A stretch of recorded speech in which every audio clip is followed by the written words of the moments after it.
What? For something major, yeah. For something major to hear out of them, that should be major enough, which is why I have them, right? Yeah.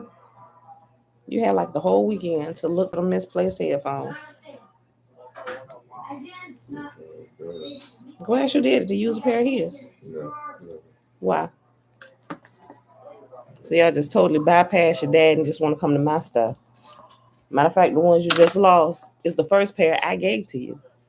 So you want me to give you my second pair so you can possibly misplace them too? What? I can't hear you mumbling. What? I'm riding off the deal that you did. What? I'm riding off the deal that you did. You riding off the deal that I gave you. I do not remember said deal to where what kind of deal is that for me? If you find the old ones, I'll get you some new ones. What I'm supposed to do with the old ones? Y'all, we talk about headphones. They're both working perfectly fine. It's just one has the earpiece in one. Right? Why do I need that? I would not make such a deal. I put every life energy on this earth that there was made in Congress out of your mouth. What was I thinking I was going to do with old headphones, Jeremiah? The deal that I made. The deal doesn't make sense, which is why I know I would not have made such a deal. You said that. I think it was bothering you. You said it. So that's the part that gives it leverage because. Wait, what gives it leverage? Me bothering you. That's the reason why you probably said it. Even in you bothering me, I wouldn't be like, that's like, give me your old raggedy nose zipping up jacket, and I'm gonna give you a good one. I'm gonna just keep your old raggedy nose zipping up jacket. How does that make sense? I have no idea. Why would I take your raggedy headphones and buy you new ones, and I keep your raggedy ones? I don't know. I don't understand the deal that you made with me. No, I think you playing with me. No, I'm being so serious. I wouldn't do that. No, Jeremiah, the deal doesn't make sense, son. It doesn't make sense. But anyway, go ask your daddy. You know he gonna tell you no. Well, you ain't. I'm sorry, you are not getting my headphones, son. I use my headphones daily. Happy Monday, everybody. It is November the 8th, 2021, day 297 of year 3 of reading through the books of the law and the prophets, and of the 3-year consecutive day count, day 965. Guys, we are reading today Psalm 81 through 84, and then we'll pick up over here in we start in chapter 5. I think we start in chapter 5 today, and Caesar's secret Messiah. What's that one? On page 161. All right, y'all. Sorry for y'all heard this whole long conversation about headphones and stuff. Jeremiah, y'all know how to keep up with your stuff, son. All right. Y'all, let's go ahead and do this shimmer here. We're running a few minutes behind. Where did Bella go? She was banging on my door a few minutes ago. All right, y'all. Remember, the shema is found in Deuteronomy chapter 6, starting at verse 3.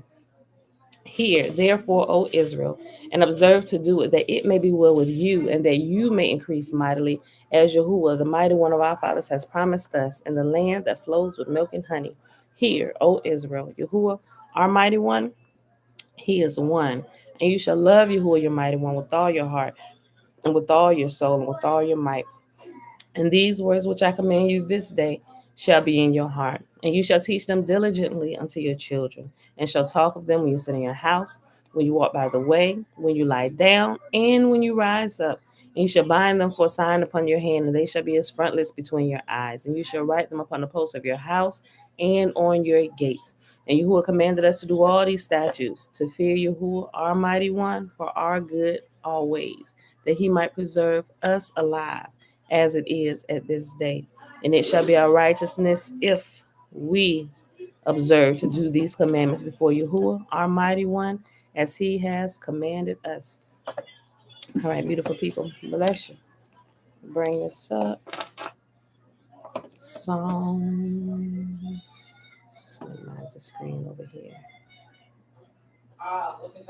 There we go. All right,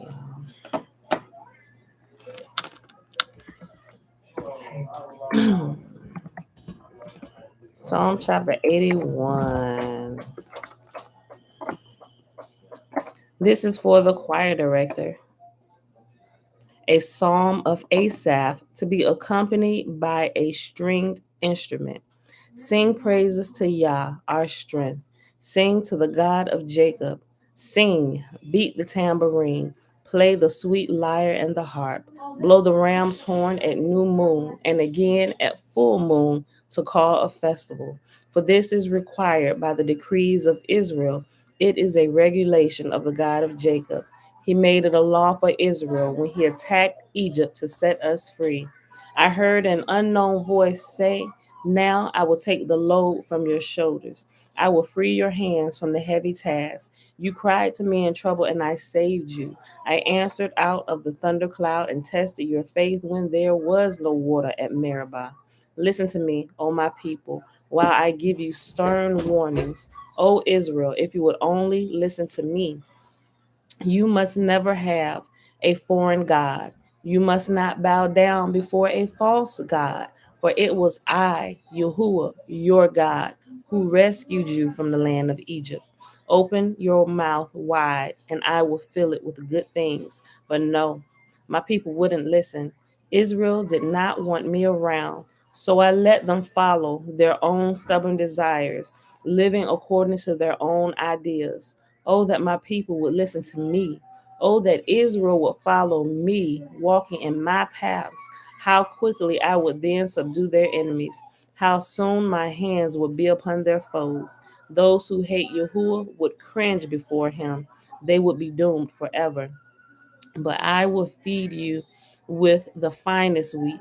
I would satisfy you with wild honey from the rock. Next chapter. Slow show. Shalom, bro. Psalm 82, a psalm of Asaph.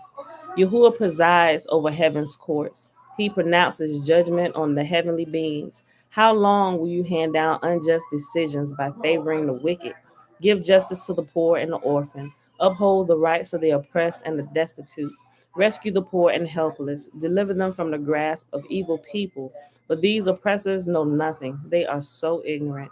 They wander about in darkness while the whole world is shaken to the core.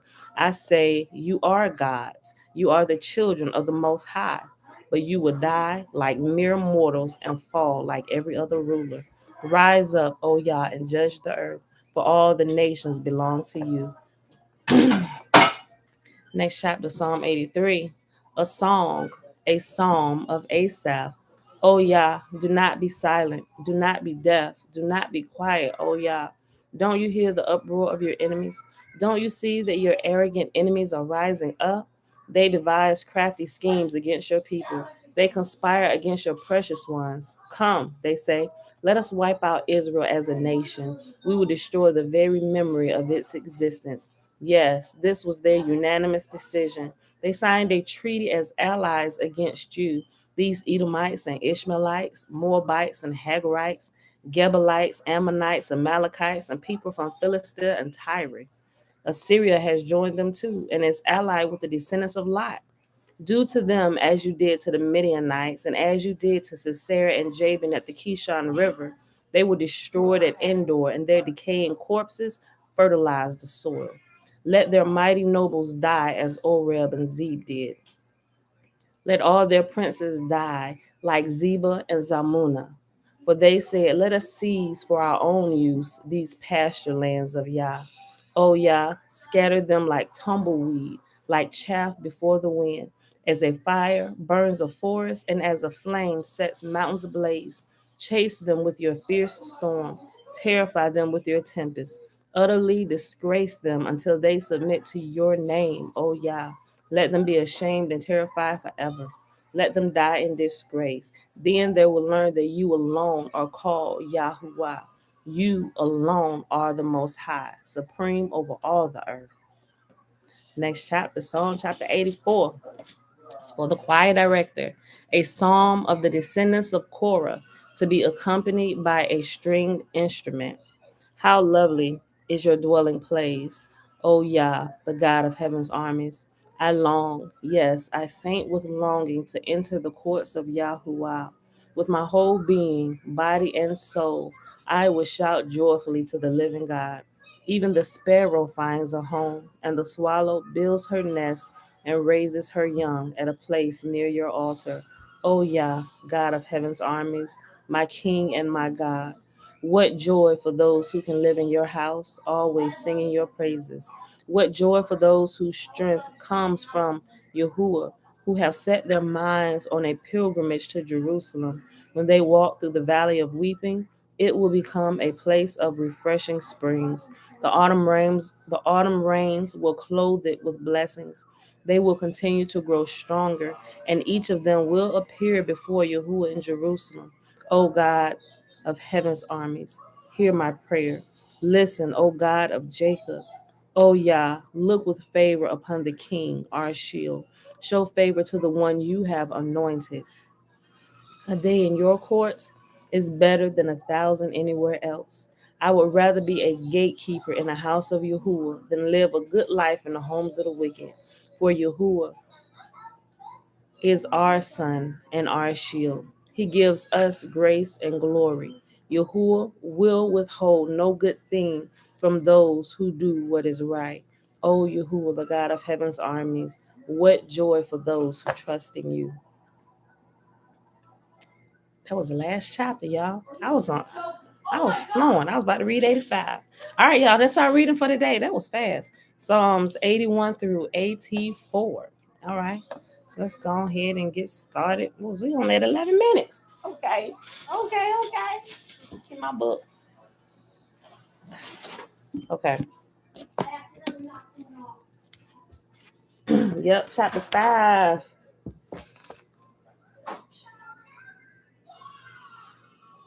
I hope I pronounced this word right. Okay, y'all. So we start in chapter 5, and it's titled Salve Deus Rex Judaeorum. Yep, I think. If not, I might have to listen to the book to hear the title's name. Okay, y'all.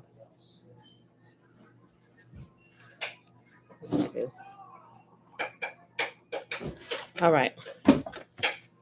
So we just yesterday we finished reading chapter 4, and it was given a deeper overview of Shakespeare's life, who was Amelia Bassano. All right. Following her father's death, her family arranged for the 7-year-old Amelia to live with purportedly Gentile nobles, perhaps as a way to improve the family's social status. As a dark-skinned Jewish growing up in a Christian world, however, were fair. No, sorry. As a dark-skinned Jewess growing up in a Christian world, however, where fair was beauty and one's lineage was the avenue to status, her life would have been filled with disappointments. Every social event held the possibility of humiliation for a dark skinned Moor, and perhaps many occurred. If this was the case, Amelia certainly had her revenge. Salve Deus Rex Judaeorum, which means Hail God, King of the Jews, is an invitation to the noble ladies of England to the feast hidden within the works of Shakespeare, in which the Gentile nobility cannibalized themselves. As Emilia actually knew, many of her dedicatees, I'm sorry, as Emilia actually knew many of her dedicatees, it is likely that she was taking a personal as well as a historical vengeance with her dedications. Amelia published Salve Deus under her own name in 1611 when she was 42 years old, reference 75. The publisher, Valentine Sims, had previously printed several of the Shakespearean quartos. Salve Deus was registered by Emilia, the equivalent of a book being copyrighted today. It was the first book written by a woman to acquire this legal designation in England. With her creation of the theme of a literary paschal or Passover lamb to be eaten by the Gentile nobility, as well as a punning system based on the word will, W-I-L-L. I contend that Emilia Bassano created a unified literary system encompassing Salve Deus and the sonnets of Shakespeare, satirically inviting the Gentile readers to feast on the remains of the playwright. With this comic system, she also identified herself as the author of the Shakespearean canon. Her inspiration for this intertextual design was the satirical system that exists between the New Testament and the works of Josephus, which was also based on the eating of a symbolic Passover lamb, or it says paschal. But I just said Passover, so some people may not know that paschal is Passover. Okay. The work's title, Hail God, King of the Jews, is an overt clue as to the real meaning of her literature because with her Shakespearean canon, Emilia was attempting to reclaim the messianic title that Titus stole from the Jews. In the post Christian world, Emilia envisioned God would be once more King of the Jews, not the King of the Gentiles. Salve Deus has a number of distinct components. Two of the prefatory pieces and an afterword are in prose. All of the poems are in iambic pentameter, although the verse forms vary. The volume consists of the following: 1. A short poem, The Description of Cook Ham, which was the first country house poem to be published in English. The second, a set of prefatory letters to various noble ladies. The third, the 1840 line epic poem boldly titled Salve Deus Rex Judaeorum, Hail God, King of the Jews. And fourth, a final prose address to the doubtful reader. On its surface, Salve Deus appears to be an especially free adaptation of the Gospels, primarily describing Christ's passion. Emilia claimed that the title of her work appeared to her in a dream, though she did not state what specifically brought her to write such bizarre poetry. Feminist scholars have focused on proto feminist aspects of the poem, such as Emilia's argument that men, not women, were responsible for the crucifixion of Christ. Reference 76. Emilia also argued in a section entitled Eve's Apologia in Defense of Women that Eve was less culpable than Adam for the original sin. Amelia compares Eve's sinfulness to men's in the context of their crucifixion of the King of the Jews, apparently to argue for women's social equality. Both the prefatory poems and the epic poem seem to argue for women's religious and social equality, and one of the prefatory poems criticizes class privilege. However, while Emilia's proto feminism may have been real, it was not the primary reason she produced Salve Deus. And Salve Deus is Salvedeus, just in case y'all wanted to look it up. Okay. As shown below, Emilia Bassano somehow learned about the satirical system that Titus had placed into the Gospels, either from her father Baptista, who would have brought this information with him from Italy, or from Christopher Marlowe. In either case, the revelation shaped her entire life. She dedicated herself to creating a literary counterattack to the satire that the Romans had placed into the New Testament as a way of humiliating Jews. Salve Deus was a key component of this effort. On its surface, the work is an earnest, albeit macabre, exposition of Christian faith dedicated to a group of English noble women from an overwrought believer in Jesus. In the poem, Jesus is represented as a beautiful, fair Gentile with his skin described as snow, lips of coral with spices and flowers in his cheeks. Amelia built upon the bridegroom analogy of the Gospels and referred to Jesus as a lover throughout her work. The noble women were even advised to take this fair bridegroom in your soul's pure bed. And that was quote. I'm read that again. The noble women were even advised to quote, take this fair bridegroom in your soul's pure bed, end quote. Shakespeare's works and Emilia's share, I'm sorry, Shakespeare's works and Emilia's share a similar vocabulary and classical sources, and Salve Deus contains a number of metaphorical devices that are clearly Shakespearean. For example, the following passage from Salve Deus uses the analogy of the extremes so common in the works of Shakespeare. Quote, I do, but set a do or do. It says do. I see. It do doesn't make sense. I think this is do. They just spelled it DOE. Yeah, I think it's do because reading it. Okay. I do, but set a candle in the sun and add one drop of water to the sea. Virtue and beauty both together run when you were born within your breast to stay. That's 1739 through 1742. End quote. The following passage from the dedication to Lady Anne repeats perhaps the best known of all of Shakespeare's metaphors, which it should be noted is also found in a number of other authors' works.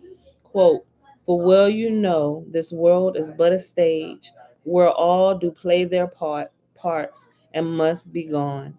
End quote. Amelia's poetry shares other stylistic devices in with the Shakespearean literature. For example, she uses phrases such as aromatic gum and the unjointing of joints found in the Shakespearean plays, both of which are also found in the Roman satirical systems in the Gospels. Many of her country references are similar to those in the plays, and she makes puns on grace, like in Labor's Lost Love. I'm sorry, I read that backwards. Love's Labor's Lost. I looked at it and still read it backwards, y'all. It's Love's Labor's Lost. On its surface, the description of cooked ham is a simple poem which begins with a description of a pleasant rural scene in which the nightingale Philomela is singing. However, Philomela is a character from Ovid's Metamorphoses who was raped and had her tongue cut out. As I will show, Shakespeare used this character in Titus Andronicus as a metaphor for the rape of Judea by the Romans. As Philomela continues to sing in the description of cooked ham, Christ and the apostles suddenly appear, and his writ is placed in a fair tree, at which point Emilia claims to have had an inkling, though she does not say what this insight was. But thereafter, the clean, fair brooks become crystal, and everything suddenly is in dismay. They're dying, bodied, half alive, half dead. What?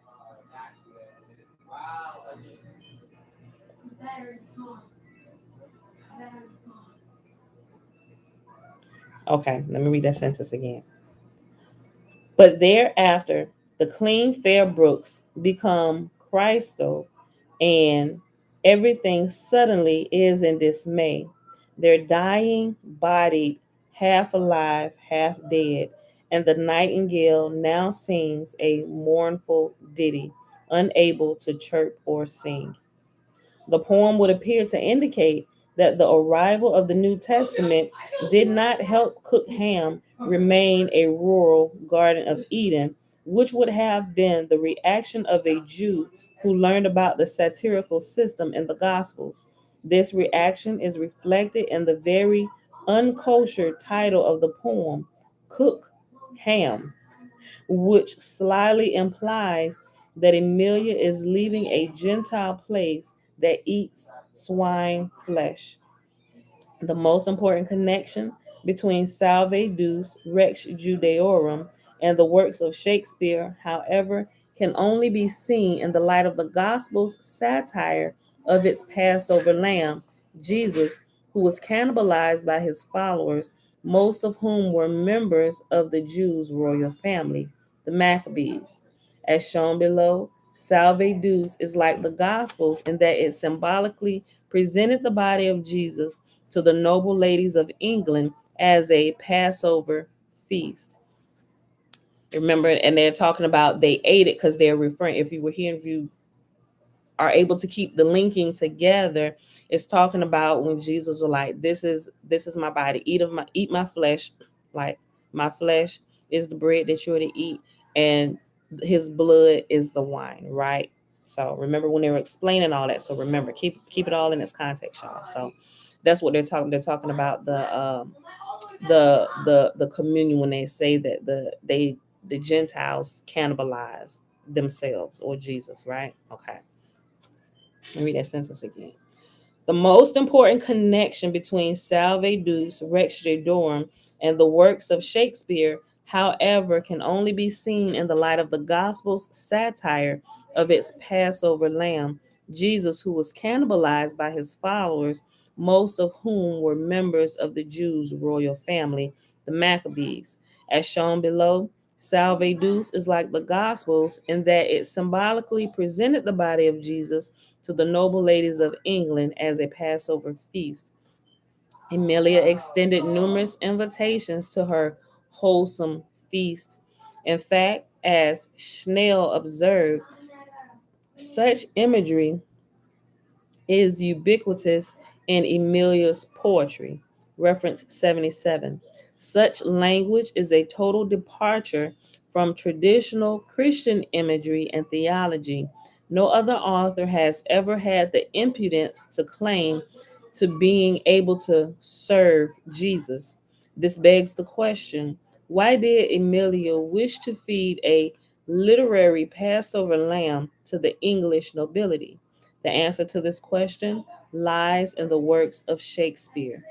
Salve Deus's first dedication is to the queen herself, who Emilia refers to somewhat brazenly as an empress. She asked the queen, quote, to view that which is seldom seen, a woman's writing of divinest things, end quote. Emilia begins to speak directly to Elizabeth and invites her to a singularly odd feast. In the passage, she equates her book as preparing Jesus, the Passover lamb. Quote, that you, fair queen of all the world admired, may take the more delight to look upon her, for she must entertain you to this feast, to which your highness is the welcome guest. For here I have prepared my Passover lamb, the figure of the. Okay, it's throwing me off because it's using use where I'm familiar with seeing these. Hey guys, turn it down. Okay.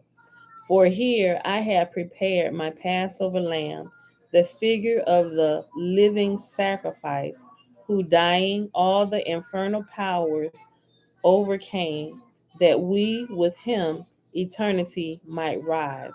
This precious Passover feed upon, O Queen, let your fair virtues in my glass be seen. End quote. Hey, who is that is so loud? Whose device is that? Whose? Can you turn it down? Does Bella have it or somebody else got it, or is it just sitting there playing by itself? Turn it down. Okay, thank you. And those are lines 80 through 90. End quote. Even on its surface level, the language is startling. Salve Deus is perhaps the only passage in Christian literature wherein the author presumes to be able to create a paschal lamb. I believe she is referring to her writings that she sees as a literary body of Jesus that will somehow be eaten at a feast.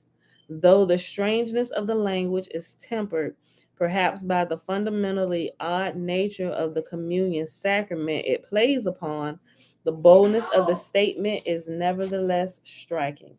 Amelia then repeats the bizarre invitation to her feast in her subsequent dedications to other noble women.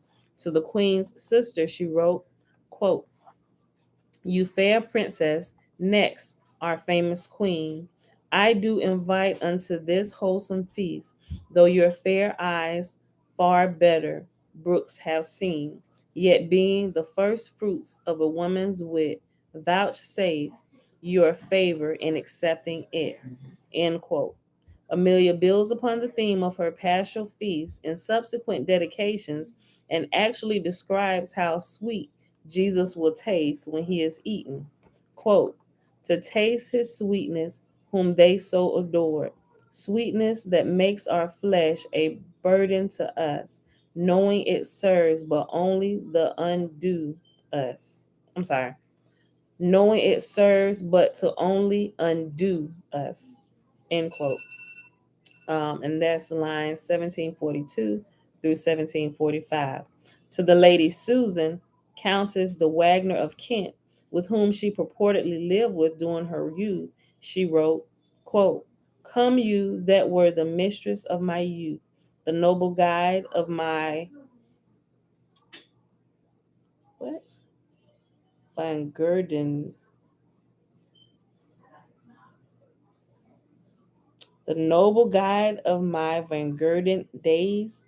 Come you that have delighted in God's truth, help now your handmaid to sound forth his praise.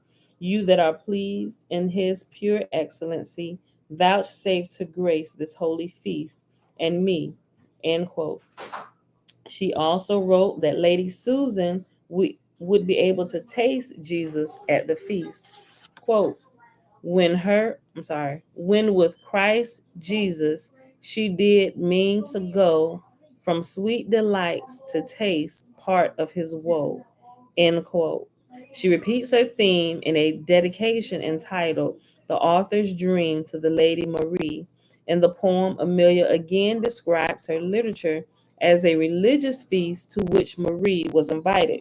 She wrote, quote, "For to this lady now I will repair, presenting her the fruits of idle hours.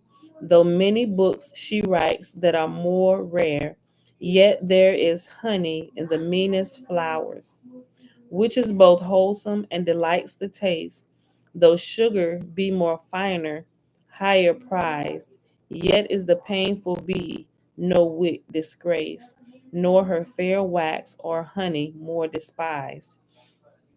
And though that learned damsel and the rest hew in the higher style her trophy framed, yet these unlearned lines, being my best, of her great wisdom can no white be blamed.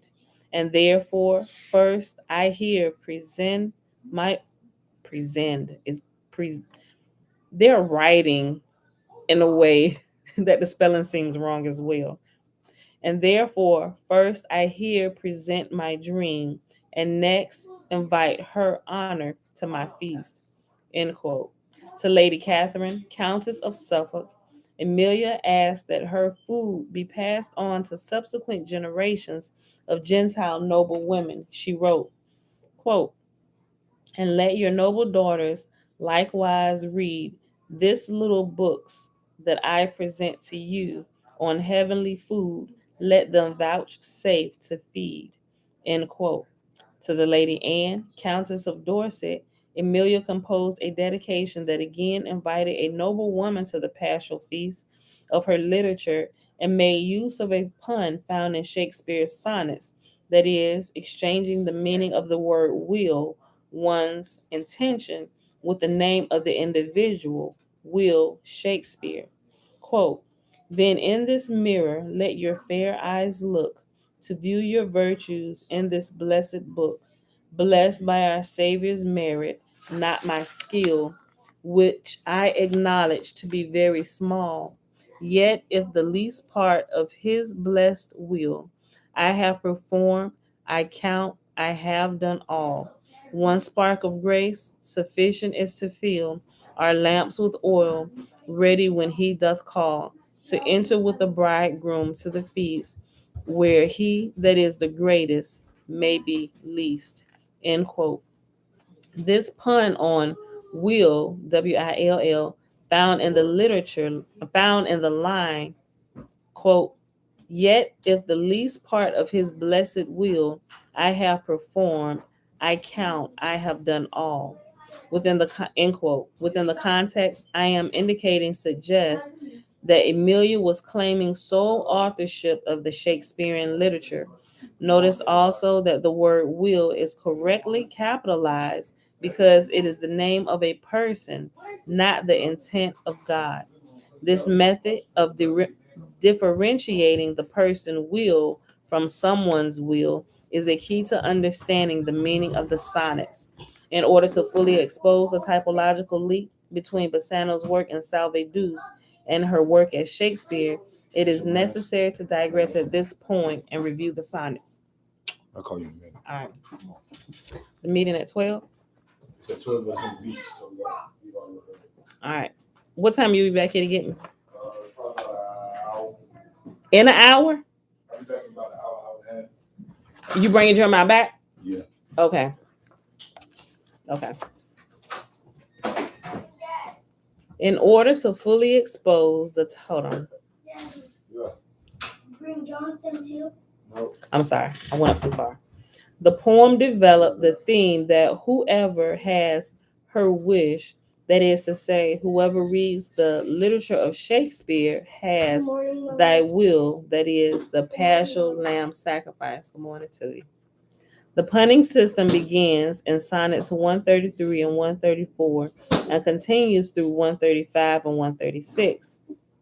Quote. Okay, so it's a few. Okay, all of this is quotes. I'm gonna just say quote one time and I'll just keep going through the sonnets, and at the end of the quotes, I'll say end quote. Shayla Betwabu Levine, blessings. Belinda Brown, Grand Rising, who is one. May the spirit of Yahuwah bless and guide you as well. All right, y'all. Okay, quote. And yeast thou wilt. Y'all just gotta keep up. I'm gonna read it like it is. If you don't understand it, remember it's and yeast thou wilt, for I being pent in thee, perforce am thine and all that is in me. That's Sonnet 133. So now I have confessed that he is thine, and I myself am mortgaged to thy will. That's Sonnet 134. And will to boot, and will in overplus, more than enough am I that vex thee still, to thy sweet will making addition thus. Wilt thou, whose will is large and spacious, not once vouchsafe to hide my will in thine? Shall will in others seem right gracious, and in my will no fair acceptance shine? The sea, all water, yet receives rain still, and in abundance addeth to his store. So thou, being rich in will, add to thy will one will of mine, to make thy large will more. Let no unkind, no fair beseechers kill. Think all but one, and me in that one will. Just read it a few times so you understand it. And that was Sonnet 135. If thy soul check thee that I come so near, swear to thy blind soul that I was thy will, and will thy soul knows is admitted there. Thus far for love, my love suit sweet fulfill. Will fulfill the treasure of thy love. Fill it full with wills, and my will one. In things of great receipt, with ease we prove. Among a number, one is reckoned none. Then in the number, let me pass untold. Though in thy stores account I one must be. For nothing hold me, so it please thee hold, that nothing me, and something sweet to thee, make but my name thy love, and love that still, and then thou lovest me, for my name is will. And that's sonnet 136. And that's the end of the quoting on all the little sonnet pieces. The play on Shakespeare's first name was a mirror of Titus's comedy in the Gospels concerning the name of Jesus. In the Gospels, a number of different individuals were called Jesus, which created a number of misunderstandings that enabled Titus to assume the name of Jesus and switched himself for the Jewish Messiah. Therefore, Emilia created a parallel brand of humor concerning the name of her Gentile replacement for the cannibalized Jewish Messiah. She used Titus's name switching comedy to introduce Will as a person rather than as someone's intent. It's a play on the name Will Mom. and my will. Mommy. It is my will that I do this. Mom, Yes, baby. Dad and Jeremiah assembly is fast. Yeah, I know. They sped out in the charger. Therefore, Emilia created a parallel brand of humor concerning the name of her Gentile replacement for the cannibalized Jewish Messiah. She used Titus's name switching comedy to introduce Will as a person rather than as someone's intent into her paraphrasing of the New Testament in Salve Deus. This will is the same will described above in the sonnets. Who we at? 41 minutes. Let me see how far we're gonna go. Oh, we'll be done reading this in a few minutes. And we'll definitely be done before the hour mark. All right, y'all. How can we be sure that Emilia Bassano's punning on will in Salve Deus is part of the same system found in the sonnets? I expect that all but the most skeptical readers will be convinced simply by Emilia's repetitious quotes of this device from Shakespeare's sonnet in this context, where the double entrande on the word will appears to be quite intentional. However, as is shown in Caesar's Messiah, the sequence in which events occur is very important to the typology found in the Gospels and provides further evidence that the typology is intentional. Emilia used the same technique and switched her will with Titus in Salve Deus at the exact point in her narrative. I hide it. Emilia used the same technique and switched her will with the Titus and Salve Deus at the exact point in her narrative on Jesus' passion, where Titus inserted himself into the Gospels. This was the clever proof that she left for us to show that the will in Salve Deus, like the will described in the sonnets, is to be seen as Titus's replacement. Emilia borrowed this intertextual technique from the authors of the Gospels and Wars of the Jews, whose comic system spanned a number of books. To notify the informed reader of Salve Deus that she was creating a subtext, Emilia introduced two deliberate errors into her narration. In the passage from Salve Deus below, an angel appears to comfort Jesus in line 403, exactly as was the case in the Gospels in Luke chapter 22, verse 43. To this point in her depiction of Christ's passion, Emilia was very careful to mirror the exact events and sequence of the Gospels. However, in line 431, she gives a description of another angel. This second angel does not appear in the Gospels, but what is recognizable to those familiar with the satire in the Gospels is that it is at this point that Titus is first described as the naked young man of Mark chapter 14, verse 51. Emilia's second error is the omission of the naked young man. Thus, in Emilia's correction of Jesus' passion, Titus does not have a place, only thy will is in the garden with Jesus. Within the punning system Emilia has set up, this second angel, described as thy will, the will of God, not the false Messiah of the Romans, has been introduced in line 409, where she describes Titus as his will. The entire critical passage from Salve Deus with comments follows. Notice that the word will is capitalized in the line.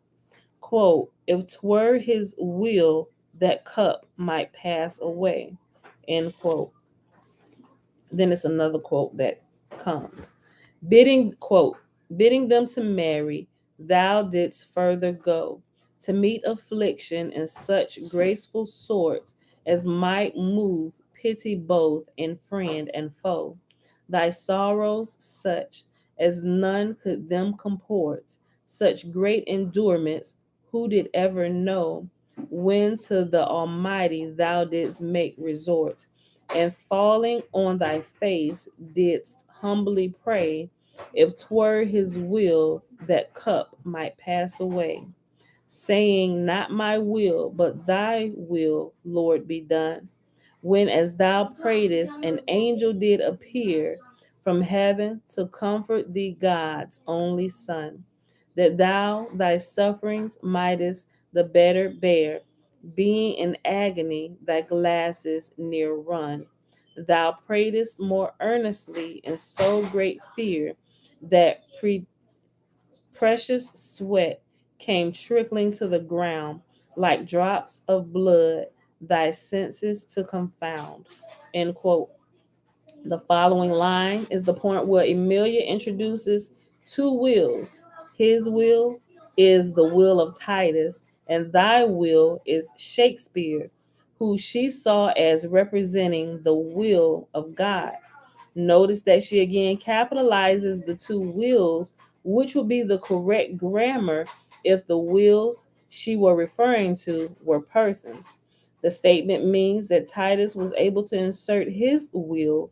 In other words, it was at this point in the Gospels that Titus began the process to kill the Jewish Christ and take on the identity of Jesus. But in her version, Amelia builds atop Titus's literature just as he had built atop Hebraic literature.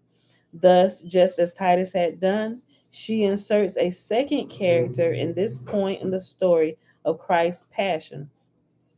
Will, thy will, the will of the sonnets, who was truly, in her opinion, the will of the Lord, because he was the will of Yahweh. Quote, lo, here his will, not thy will, Lord, was done, and thou content to undergo all pains, sweet Lamb of God, his dear beloved Son, by this great purchase, what to thee remains? Of heaven and earth, thou hast a kingdom won, thy glory being equally with thy gains, in ratifying God's promise on earth, made many hundred years before thy birth.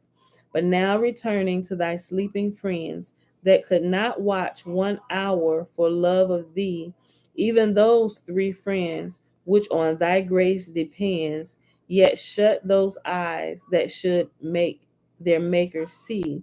What color, what excuse, or what amends from thy displeasure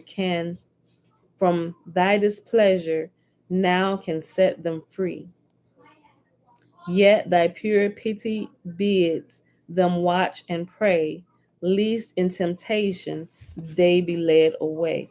Although the spirit was willing to obey, yet what great weakness in the flesh was found. They slept in ease, whilst thou in pain did pray. Lo, they in sleep, and thou in sorrow drown. Yet God's right hand was unto thee a stay when horror, grief, and sorrow did abound.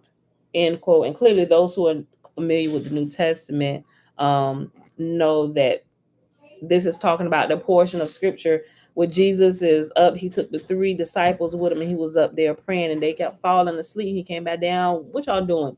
The enemy is upon us. Watch and pray. And he go back up and he was praying a prayer to where it seemed like his sweat became drops of blood, right? So if you were familiar with that, you would get what she was saying here.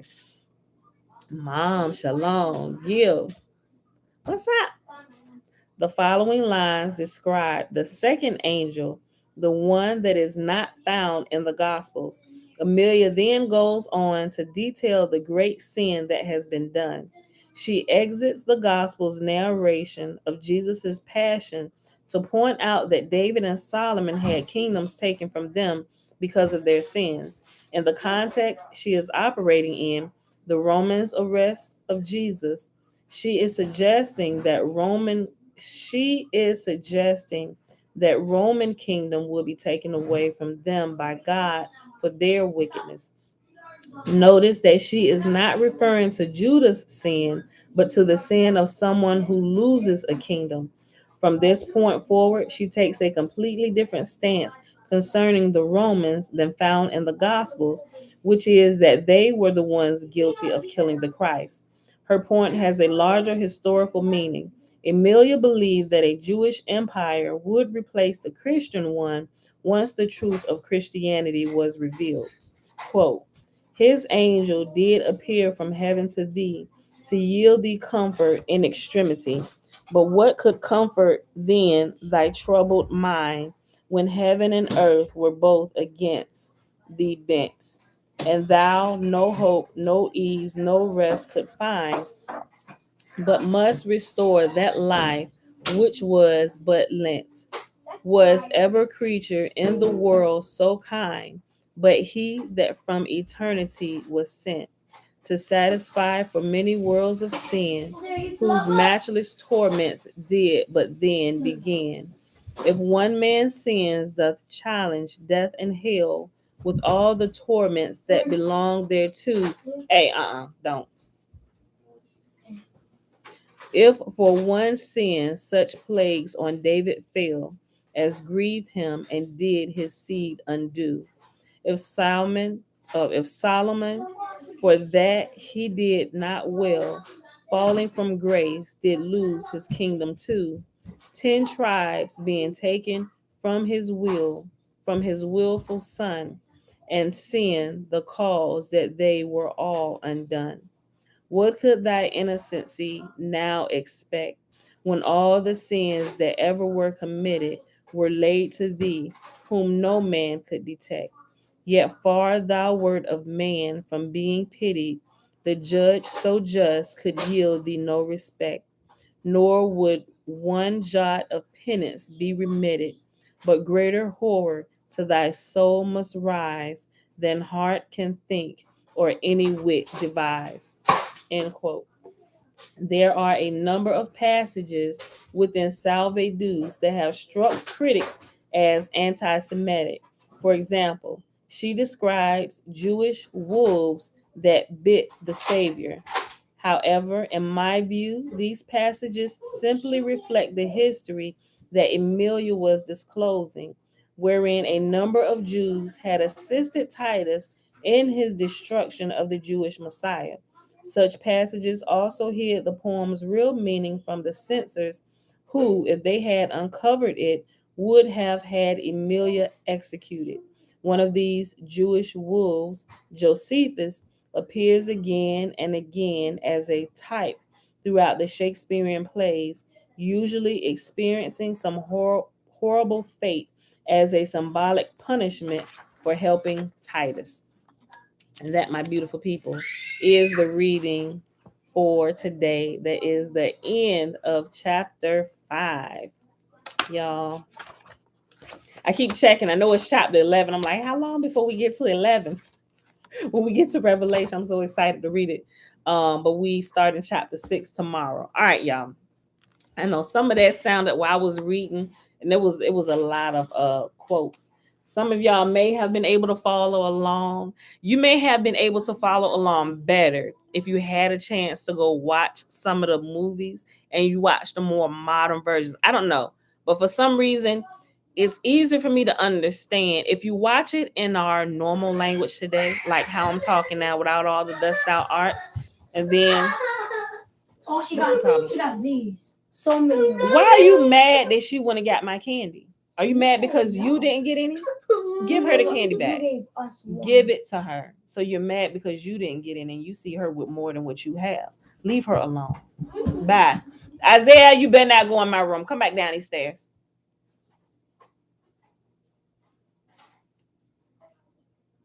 But anyway, it's easier.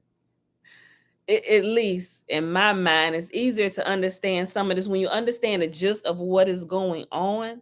If you understand the gist of what is going on, you can follow the story. You can follow along with the story and how they're speaking. I don't know. It's like once you understand it, it doesn't matter what version or what language they're speaking from, because you understand the gist of the story. You can kind of like keep up with what's going on, and things will begin to like click and fall in place. Right? Example: if you go and watch Othello, right? There is and I want to say it was Adaya that mentioned, I think it was Adaya that mentioned um the most recent one that was done in the 90s is called O, right? But it's a play on Othello, but from the high school scene and the basketball team. Like, I love basketball, so it kept me captivated the entire movie. I actually went and watched it yesterday, and I sat there and watched it from beginning to the end. But as I watched it, and they kind of cut out all the old time speaking and was just using our language of today, like the type of language we use, it helped me understand the story better. I'm like, oh shoot, that's what he was saying. I'm thinking about the older versions that I watched. Now that I get the full gist of everything that was going on, I can go back and watch the older ones without any kind of hiccup whatsoever, because my mind is now trained to, this is the conversation and this is what's being said. So you're able now to match some of the words that are being said, like the older words with the newer words. It's like the proper interpretation of it just clicks for you. So if you're gonna watch Othello, I don't know which order you should watch it in. Maybe you should watch it if you can get through the older version. It's good. I don't know how y'all attention span is, but maybe some people may need to watch the more modern version first, then kind of backtrack. So maybe you should watch the newest one, Whitmer, and it's not, and she fixed it. It's not Omar Epps, it's Mekhi Phifer. You watch that one. That's the more recent one with the play on Othello, but it's called right?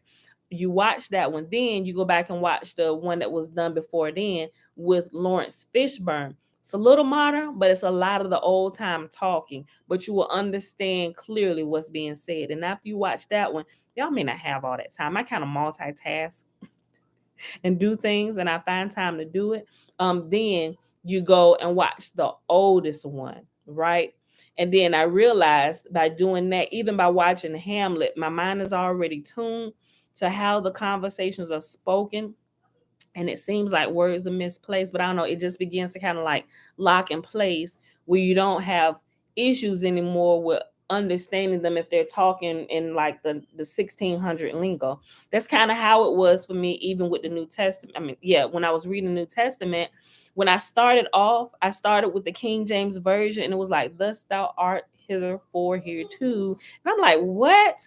So I went and I started reading the NIV. And when I got the gist of it, I went back to the King James Version, and then everything just kind of clicked in place. And the King James Version became my favorite version, right? And I love the thus thou arts because I could understand there was a connection that was made. So, if you want to play with it, watch it in either order, and you will see what I'm talking about. You will see what I'm talking about. Okay, so that's enough talking. Let me put this page number up here. 73. Okay, y'all. It is Monday, November the 8th, 2021, day 297 of year 3 of reading through the books of the law and the prophets, and of the 3-year consecutive day count, day 965. We read Psalms 81 through 84, and we read all of chapter 5 in Shakespeare's Secret Messiah, pages 161 to 173. Then you got like 2 blank pages, and chapter 6 starts on page 176 tomorrow. All right, y'all. So with that being said, I gotta hurry up. We got business meetings today, and I gotta go get changed and stuff. Get on out of here, be ready when my husband get back here to pick me up for this. All right, so let's go ahead. What's my mouse? Go ahead and do the blessing. Bella, about to do the blessing, Tootie. Okay.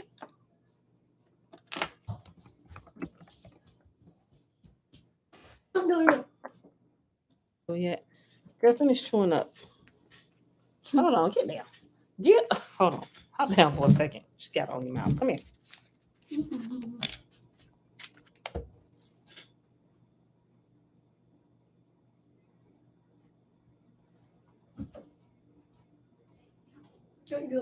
Okay.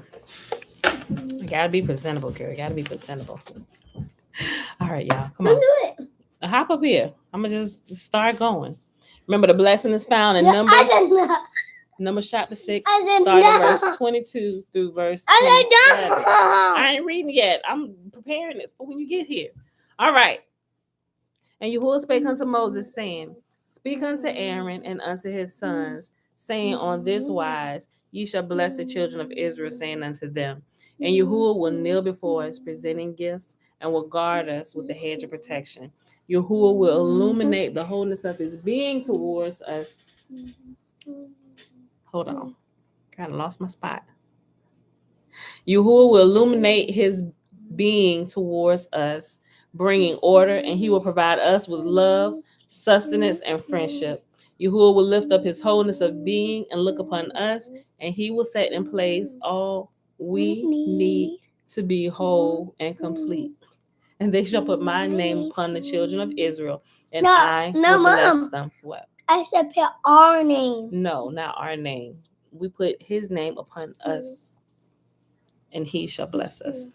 All right, beautiful people. That is it for today. I can We name gotta them. get out of here. I can end them. You can end it. You can end it.